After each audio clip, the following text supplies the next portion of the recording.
That night, rain poured as if the sky itself carried a burden too heavy to hold.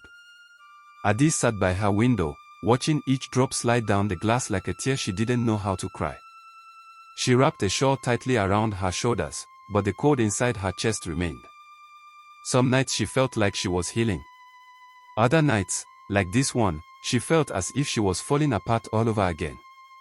"Why does pain return when I'm trying?" she whispered to the darkness. The room didn't answer. But somehow, the rhythm of the rain felt like a quiet voice saying, "You're not alone. Keep breathing."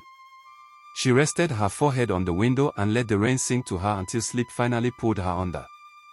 The next morning, Adi's phone rang. She almost ignored it. She rarely had the strength for conversations, but something made her answer. Adis. It was her aunt, the one who used to braid her hair when she was little. "I heard everything," her aunt said softly. "My child, you should have told me." Adis clenched her jaw, trying not to break. "I didn't want to be a burden." "You have never been one," her aunt said, voice trembling. "Pain becomes smaller when shared. Let me carry some with you." Adis felt something warm spread through her chest, something she hadn't felt in a long time. Hope. Small, but alive. 2 days later, there was a knock. When Adis opened the door, she found her childhood friend, Somto, standing there. He looked different, older, tired, but his eyes still held the gentleness she remembered. "I came as soon as I heard," he said. Tears gathered in her eyes. No one had ever traveled just to check on her. "Somto, why?" she whispered.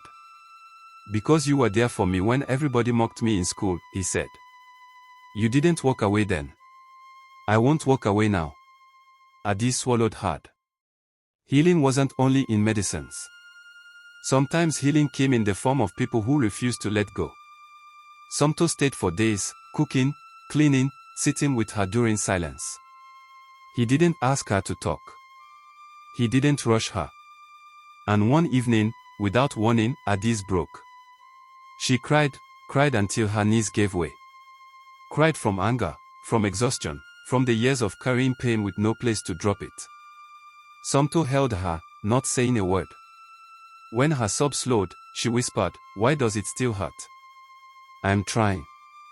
"Because wounds don't close in a day," he murmured. "Even scars take time to fade." Adis leaned on his shoulder.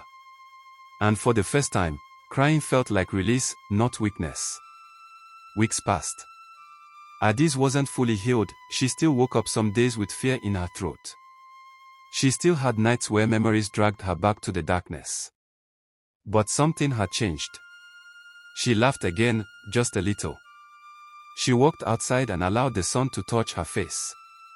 She started writing in a small notebook, pouring out her heart instead of burying it. One afternoon, while sitting under a mango tree, she wrote, "I am learning to breathe again. I am learning that healing is not forgetting. It is remembering without dying inside."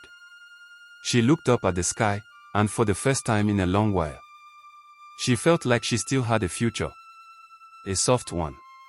A fragile one. But hers.